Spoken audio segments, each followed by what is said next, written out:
Greetings and welcome to the General Mills fourth quarter fiscal 2022 earnings Q&A webcast. During the presentation, all participants will be in a listen-only mode. Afterwards, we will conduct a question-and-answer session. At that time, if you have a question, please press the 1 followed by the 4 on your telephone. If at any time during the conference you need to reach an operator, please press star 0. As a reminder, this conference is being recorded Wednesday, June 29th, 2022. I would now like to turn the conference over to Jeff Seaman, VP of Investor Relations. Please go ahead. Thank you, Kelly, and good morning to everyone. We appreciate you joining us today for our Q&A session on our fourth quarter and full year fiscal 22 results. I hope everyone had the time to review our press release, listen to our prepared remarks, and view our presentation materials, which were made available this morning on our Investor Relations website. Please note that in our Q&A session, we will make forward-looking statements that are based on management's current views and assumptions. Please refer to this morning's press release for factors that could impact forward-looking statements and for reconciliations of non-GAAP information, which may be discussed on today's call. I'm here with Jeff Harmening, our Chairman and CEO, Kofi Bruce, our CFO, and John Newby, Group President of our North America Retail segment. Let's go ahead and get right to the first question. So Kelly, can you please get us started? Certainly, thank you. If you would like to register a question, please press the 1 followed by the 4 on your telephone. You will hear a 3-tone prompt to acknowledge your request. If your question has been answered and you would like to withdraw your registration, please press the 1 followed by the 3. Our first question comes from Andrew Lazar with Barclays. You may proceed with your question. Great, thanks. Good morning, everybody. Good morning. Morning. Morning. Great. I think you've talked about over the course of this year how the combination of HMM and pricing and other levers have actually been pretty effective at sort of protecting, a lot of the at least the dollar cost of actual sort of inflation, but that supply chain costs and some other things, of course, have weighed on margins and profitability as well, like it has for the group as a whole. I guess as you look forward to 23. I think you mentioned that you anticipate, another sort of call it low double-digit benefit from pricing you've taken already or is already in place. But of course, you still see another very significant 14% jump in inflation, and slowly but surely, hopefully, we'll continue to improve on the supply chain side. So I guess the question is, do you think that the combination of the pricing and the HMM and the other levers that you've got would be enough in fiscal 23 to sort of better protect dollar profit, even including some of the supply chain issues and other things, as opposed to just cost inflation? And then I've just got a quick follow-up. Thank you. Kofi, you want to take that one? Absolutely. Thank you, Andrew. So as we think about our approach to the next fiscal year, we're thinking about it much the same way. We're expecting only a modest decline in the level of supply chain disruption. We expect, as you mentioned, our price realization in a combination of HMM to largely offset the dollar cost of the 14% inflation that we've called. And our expectation is that the remainder of costs from disruption we would work out over time to the extent that we see the environment stabilize. So the only big question remains when that happens. I think we're expecting another year of uncertainty, candidly similar to the table that was set this year.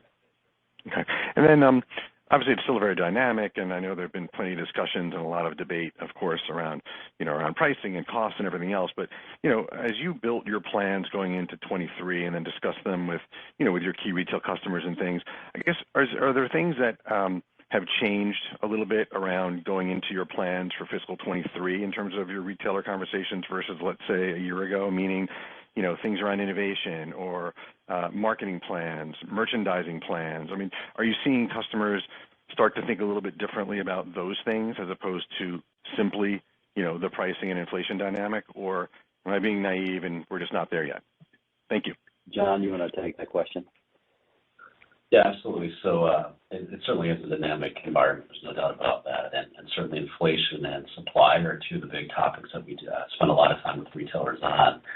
But I would say, Andrew, that things are pivoting back a bit more to growth from a marketing standpoint, from an innovation standpoint. So we're having those conversations as well. And also, how do we provide value to consumers in a time that they need it as well? So we're talking about many things that were, honestly, a year ago it was really about supply that we were in the thick of it then. So I think things are getting back to some of the conversations we've had in the past, and it's all about how do we profitably grow our businesses together. Okay, great. Thank you. Our next question comes from Brian Spillane with Bank of America. You may proceed with your question. Hi. Thank you, operator. Good morning, everyone. I guess my question, and maybe this is for you, Kofi, if we look at the guidance, the organic guidance, right, so the revenue range is 4 to 5%, and if you add back the impact of the net impact of the divestitures and acquisitions, the operating income range is 1 to 4. So can you just kind of help us kind of think through what are the drivers that would cause you to be at the low end of that range, the OI range, or the higher end of that OI range? Again, assuming that 4 to 5% organic sales growth is the right number. Is it a reflection of commodity volatility, or just like what are some of the pieces there that kind of describe or inform that wider range on OI? Yeah, no, I appreciate the question, and I think back to my earlier comments about sort of the backdrop for the operating environment. It still remains volatile with a high degree of uncertainty. I think we're expecting as a backdrop that the supply chain disruptions to the extent they are foreseeable will in the near term not abate that much. So that is a factor that even as we work through this past year. Was a headwind to margins, and even as we moved from quarter to quarter, provided some volatility to our expectations. So the guidance range primarily reflects that, and then obviously inflation is our best call based on the information we have in front of us is 14%. But I would note that our expectations moved up even as we worked through the early part of this last fiscal year we just closed. So those are the two primary sources of volatility that are driving our expectations on the range. Okay, thank you for that. And then maybe just go ahead.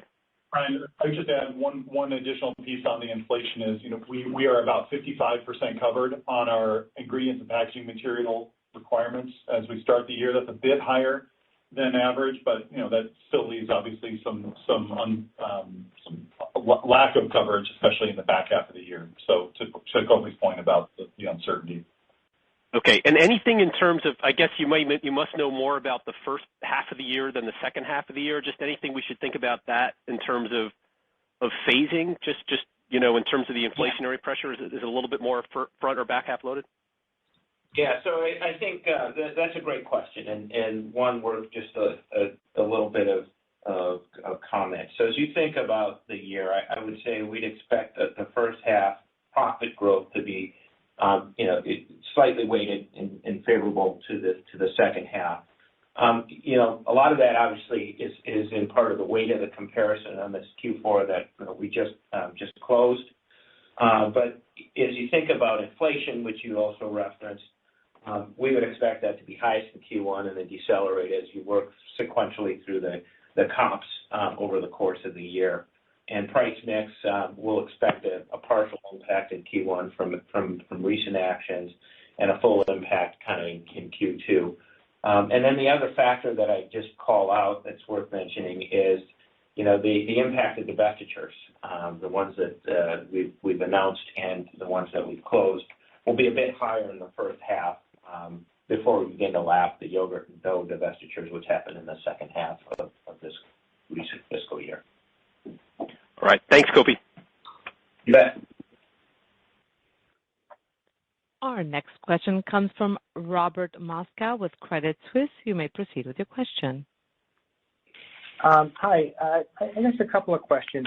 Kofi, I think in the middle of the year, you actually quantified the cost of supply chain disruptions, and then I don't know if you've quantified it since.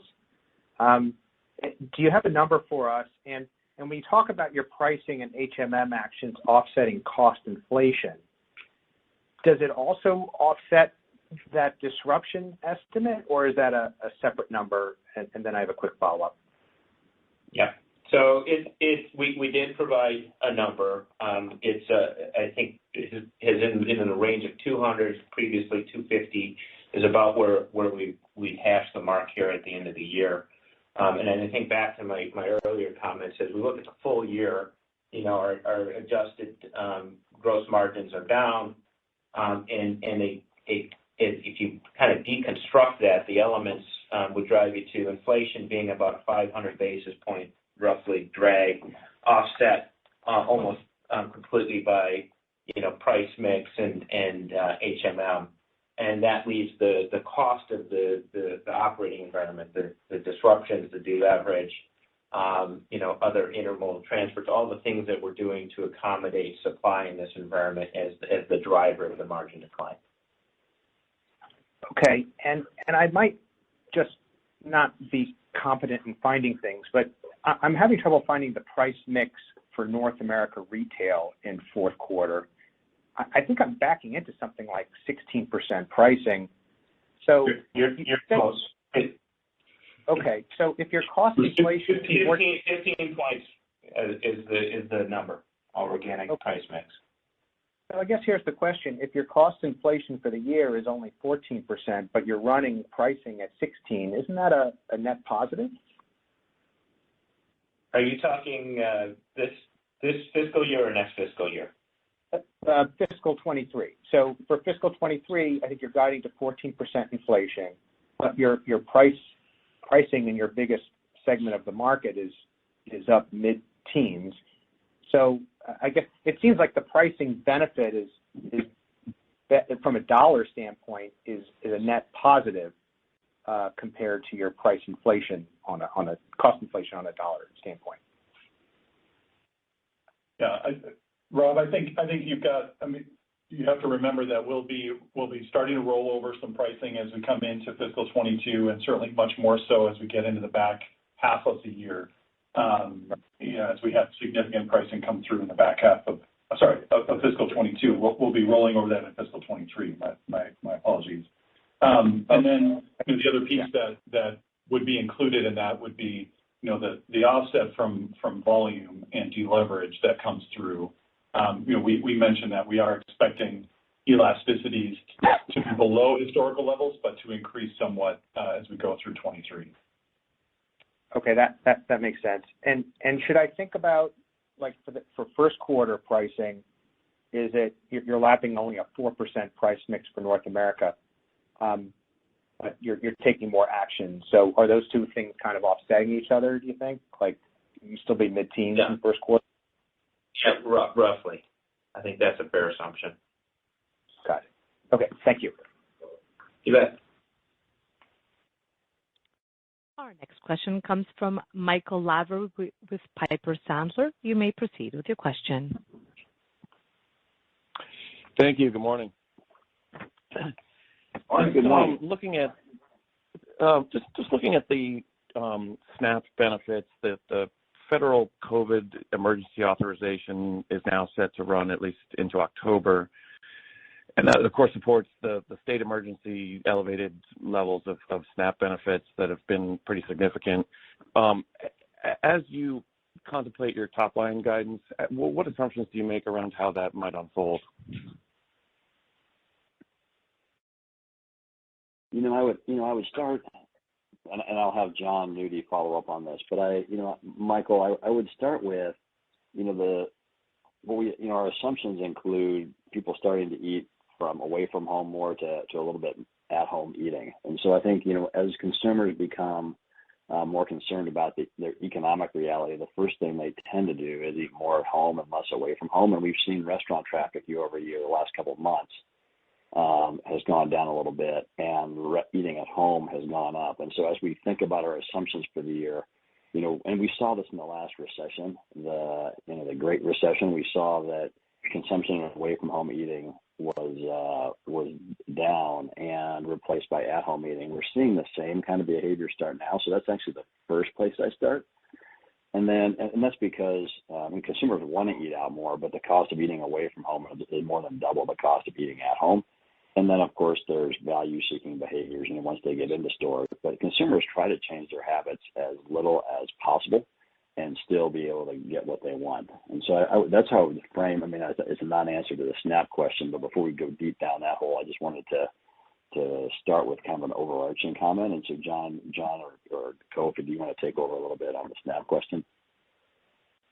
Yeah, so thanks, Jeff, and I think you hit it exactly right. So SNAP is obviously one of the elements that will drive top line, and while SNAP is down versus pandemic highs, it's still above pre-pandemic periods. So we continue to monitor SNAP, and it plays into things, but as Jeff mentioned, some bigger factors in play as well, including the shift to more in-home eating, and then even what's playing out in our categories. We've obviously watched very closely as well in terms of how branded players are performing, how private label is performing. And if you look back through history during economic downturns, we tend to perform pretty well. We see our categories increase by a point or two in terms of volume performance. We've actually held our own from a share standpoint during those periods. We've seen the second and third tier brands lose share to private label. So it's a dynamic time. We're very close to our business and watching all the different factors, but SNAP is just one of those. That's really helpful color. That's great. And just to follow up, I know you've called out the elasticities. You expect to, start at least getting closer to normal levels, and factoring in some of that volume piece. On the pricing side, just especially with what the consumer's facing and some of the pushback, maybe even from retailers, are you starting to feel like you're hitting a price ceiling in any categories, or is it really still more of the same like it's been in this recent environment? I would say, Mike, up until this point, we haven't really seen any change in elasticities. And I think the reason for that, there are a couple of reasons for that. One is that consumers have switched to more at-home eating because it's more expensive. So the reason I started talking about, I would say, would be a big contributor to elasticities not having changed much even over the last month from what they were 2 or 3 or 4 months ago. And the consumer is actually they're still in a decent place. They're getting nervous. But, when it comes to savings rates or the employment rate, consumers are still spending quite a bit of money. Now, as they look ahead, they get nervous because they see inflation and so forth. But right now, the consumer is in a decent place, and we haven't really seen any elasticity change, and I think that's because of the shift from away from home to at-home eating. Okay, really helpful. Thanks so much. Yeah, thank you. Next question comes from Cody Ross with UBS. You may proceed with your question. Hey, good morning, folks. Thank you for taking my question. I just want to dig a little into pet here because the pet margin continues to slide further, driven by inflation and supply chain disruptions that you called out. Did this catch you by surprise during the quarter? And when do you anticipate the rate of margin declines to moderate? And then I have a follow-up. Sure. Yeah, absolutely. Sorry, I just presumptively jumped in there. So thanks for the question. I just want to kind of set the frame by just acknowledging, I think the pet business for us is still seeing a really strong demand, right? And we've grown the pet business double digits on both the top and the bottom line in the 4 years post-acquisition. So this is more a function as we look at the margins specifically around 2 things, roughly in equal measure. The first, the impact of the acquisition that we completed early this year, this past fiscal year, of the pet treats business, which has largely driven by some one-time costs and some modest margin dilution that comes with that business. And then second, the cost to serve, which were acutely higher in the quarter on the pet business. We've sought to service that business at levels to meet demand. We candidly were not able to produce to the demand we saw in the quarter and have had challenges and headwinds as we work through the year. We're taking significant actions to your question on kind of what we're doing about it to debottleneck and continuing to add external supply capacity. In addition, we've put $150 million of capital spending, additional capital spending behind our dry dog food business, which is where we're seeing the most acute challenge on service to get additional capacity online in starting in F24. So we would expect this the margin pressure to modestly improve as we take the near-term actions, and then the real unlock to come as we get additional capacity, both external and internal, online. Gotcha. Thank you. And I just want to follow up a little bit about gross margin and some of the stranded costs you expect.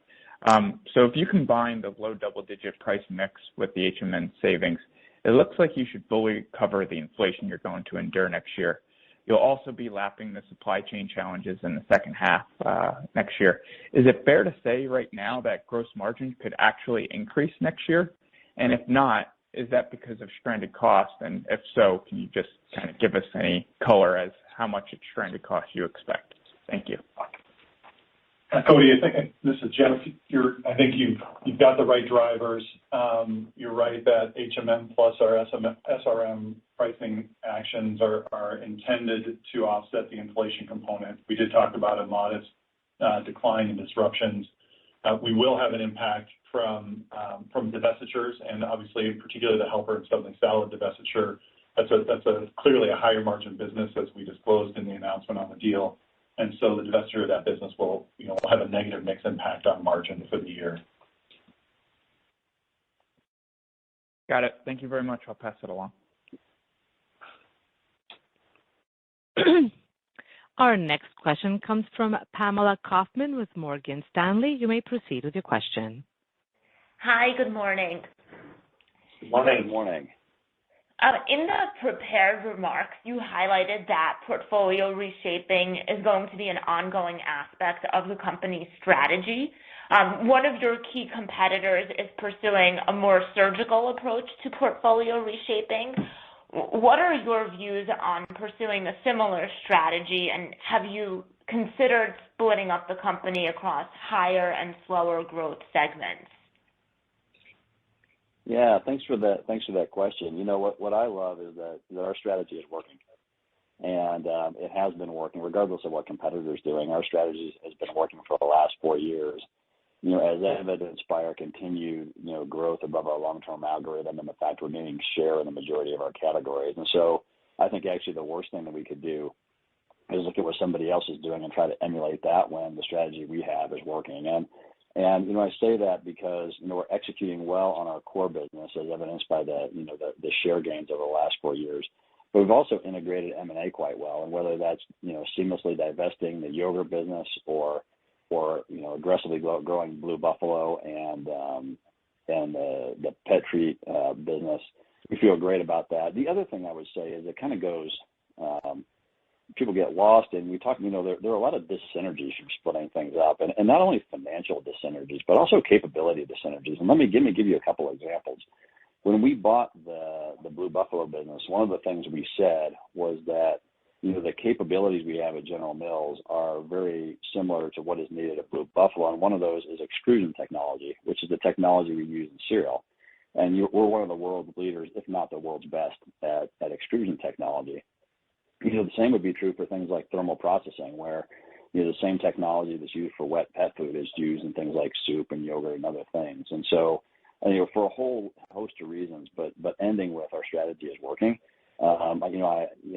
Whatever our competitors do, their strategy may be best for them, but we really like our strategy. We like the way it's working, and at the end of the day, it's creating quite a bit of value for shareholders.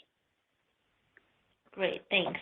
And also, you've discussed how you expect consumers to seek more value given the pressures that they're facing. In this environment, how are you thinking about managing price gaps versus private label and your branded competitors? It seems that your price gaps have widened pretty meaningfully versus private label in your categories.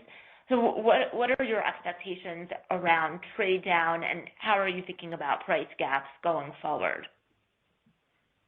The Yeah, I'll let John Nudi answer the details. I would note that our pricing, it has been higher in the last few months, but at the same time, we're still growing share, which I think speaks to the strength of our brands. But John, you wanna follow up? Yeah, absolutely. And Jeff, you touched on this before, but it's not only looking at our categories, but looking at broader consumption. So it starts with our consumers eating away at restaurants or eating at home, and we're seeing that shift at home, which is important. We've built an SRM capability over the last 5 or 6 years that we're really proud of, and it's much more sophisticated today than it was. We're able to monitor what's happening in the environment and then take targeted actions, and it might be list pricing, it might be promotional optimization. So we're taking the actions we believe will enable us to win in the categories that we're competing in, and we are. If you look at the past year, we've grown share in the majority of our categories, not only North American retail, but really across the enterprise, leveraging this SRM capability. We take private label very seriously. We call it retailer brands.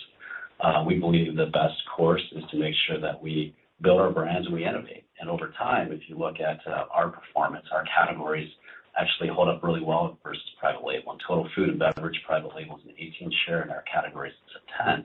And again, we believe that's because we build our brands and we innovate. We'll continue to do that as we move forward. So we compete in North American retail alone in over 25 categories. We're laser focused on looking at what's happening from an inflation standpoint, how we're going to offset that from a pricing standpoint, how we're going to build our brands, and how we're going to innovate. Again, we feel good about our plans for the coming year, and we do believe that we're going to be able to compete effectively and grow share in our majority of our major categories again in fiscal 23. Great. Thank you. Our next question comes from Chris Growe with Stifel. You may proceed with your question. Hi, good morning. Good morning. Morning, Chris. Morning. Hi. Just had a question for you to be clear on kind of the phasing of pricing through the year. Is it so you have pricing actions that have already either been announced and you have carryover pricing from this past year? So is it the second quarter when pricing plus your HMM cost savings would be sufficient to offset inflation? Is that the right way to think about that in the second quarter? Yeah. That's roughly. Yeah, sorry, I jumped in again. So, Chris, roughly right. I think that's a fair expectation, given the inflation assumption for the year and the expected phasing. Okay. And then I was curious, jumping over to the pet division, you're bringing on new co-packers. You won't have new capacity available, doesn't sound like, until fiscal 24. Do you believe you can meet demand in fiscal 23? Is it the addition of co-packers and perhaps some of the new capacity that's going to allow you to meet demand in fiscal 23 for that division?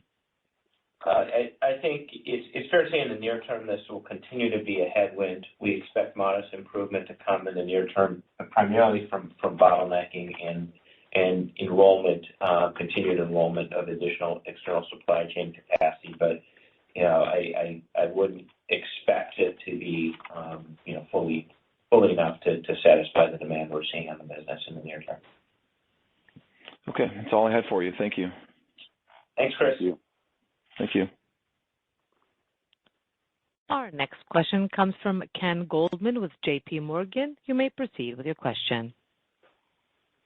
Good morning. It's Tom Palmer on for Ken. I wanted to ask on elasticity. So guidance assumes elasticity increases but remains below historic levels. I just want to make sure I understand this. Are you assuming elasticity returns to more normal levels at some point of the year, or that some degree of below average elasticity persists throughout the year? And why do you have that view, and what do you consider to be normal elasticity? Thanks. Well, you want to take that, Kofi? Yeah, this is Kofi. So I think the fair assumption is for the full year, our guidance is predicated on elasticities being higher than this past year, where, as a reminder, they were significantly below what our historical modeling would tell us. We are not expecting for the balance of the year a return to the full levels of elasticity that the historical models would indicate. Structurally, there are a number of reasons for this. I think Jeff referenced a lot of them around the at-home dynamics, the consumption patterns that we expect to see from consumers consumers being a primary driver as a backdrop. And then, I think it's hard to drive by the continued challenge around supply chain disruption as you think about that as a backdrop for choice and selection for consumers. And then, lastly, if you think about, the broader inflationary pressures and the value trade-offs that the consumers make, it's important to note that inflation is hitting away from home food more heavily than even at home food. So I think all of those things are for our assumption. Okay, thank you for that. And then just on shipment timing, I think a quarter ago you talked about how some of that undershipment in North America would likely be a fiscal 23 event. At least looking at Nielsen, seems to be a bit of timing benefit in the fourth quarter. Is there more to come as we think about 2023? John, you want to take that?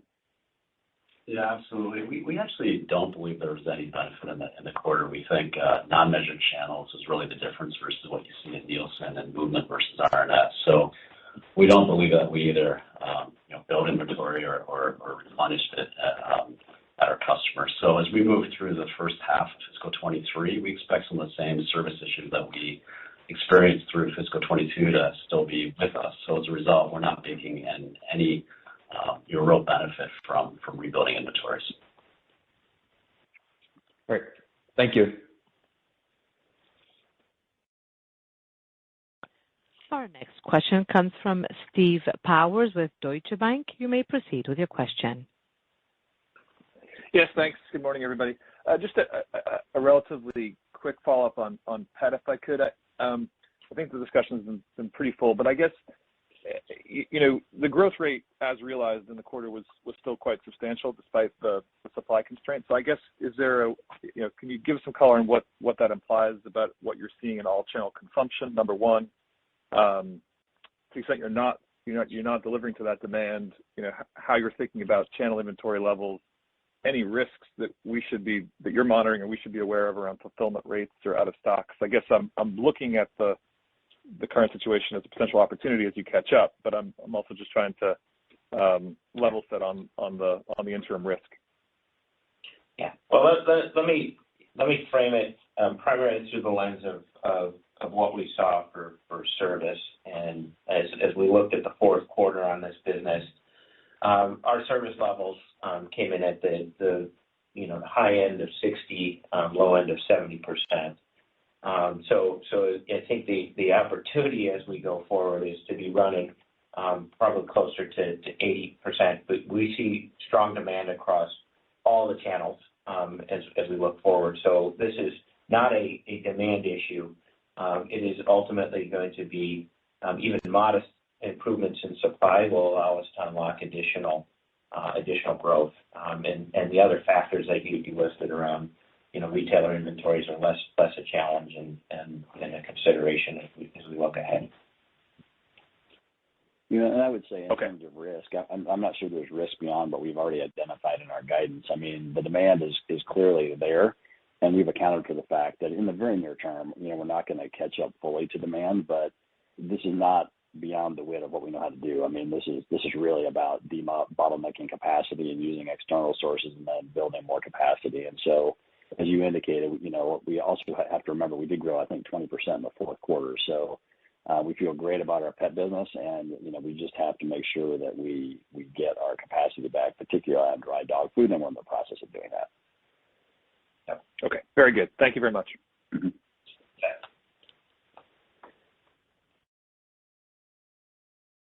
And our final question comes from David Palmer with Evercore ISI. You may proceed with your question. Thank you. Just following up on the gross margin question so far. Gross margin in fiscal 22 is 33%, I think, and gross margin in pre-COVID fiscal 19 mid-34s. I wonder what the net impact to that gross margin has been from M&A over that time. Basically, I'm wondering how much lower gross margins were versus pre-COVID on a comparable basis, and how that compares to that 200 basis points plus of supply chain friction you mentioned. Yeah. I think I can give it to you in the perspective of the friction from other supply chain costs being the primary driver of the drag as you look from the beginning of that period through the most recent quarter. And I think I would note that some of the biggest divestitures we made over that period also had probably some margin dilution already embedded in our P&L. So to the extent that we are, the most recent divestiture obviously had attractive margins, but the net of all of those is probably a small plus to neutral from a margin mix perspective. So basically, the decline, to put a finer point on it, the decline versus pre-COVID is really all supply chain disruptions. Yeah, that makes sense. Any thought on the ability to reclaim that margin? Is there anything, aside from the timing of pricing actions versus inflation, that makes you think you can't get back to a business adjusted pre-COVID gross margin level? Yeah, no, look, I think the main thing I would start with is a recognition that the supply chain environment stabilizing, and once that begins to stabilize, we will be able to apply our peer-leading HMM capability to get at these costs. Some of these costs will fall away naturally with the environment and the stabilization of supply chains. Some of them will require just some focused HMM work, and all within our capacity to deliver. If you look at our historical ability to drive HMM, pre-COVID levels have been in the 4 to 5% range. So I think this is comfortably in the zone of what we can manage. What's not knowable right now, obviously, is exactly when we'll see the supply chain environment stabilize. But that is the way we're managing the business. And I just have one last one. Your media advertising, you said in the presentation, it's going to go up by more than the 5% CAGR that you've had over the COVID era, and so that would be, would get you 20% above pre-COVID levels in media spend.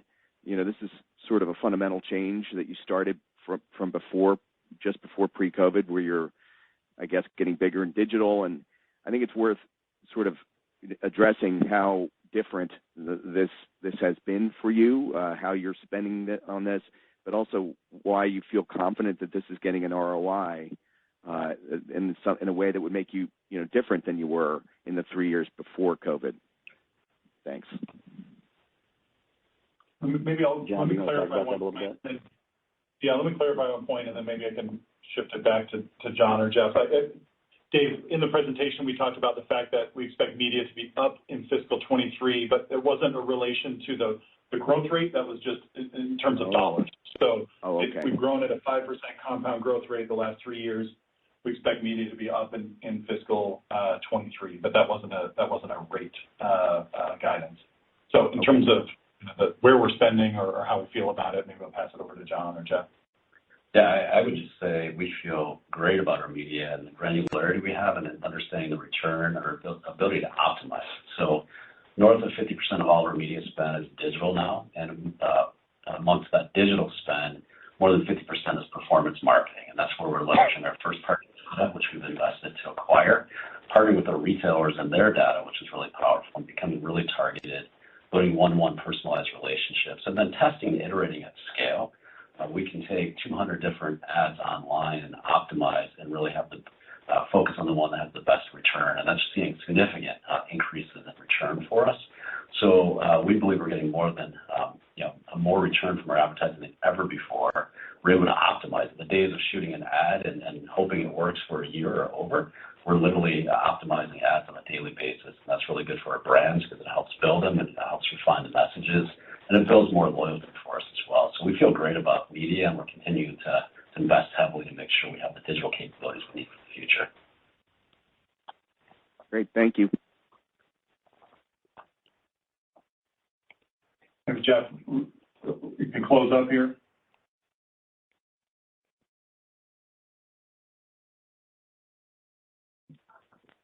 Pardon me, it seems Mr. Harmoning's line did disconnect, unfortunately. So, Mr. Seaman, you're good to close the call if you'd like. No worries. Thanks, Kelly. We just appreciate everyone's continued engagement and interest in General Mills. Certainly, the IR team will be available today for follow-ups, but we wish you all a good continued summer and look forward to catching up soon. Thanks so much. That does conclude the conference call for today. We thank you for your participation, and we ask that you please disconnect your lines.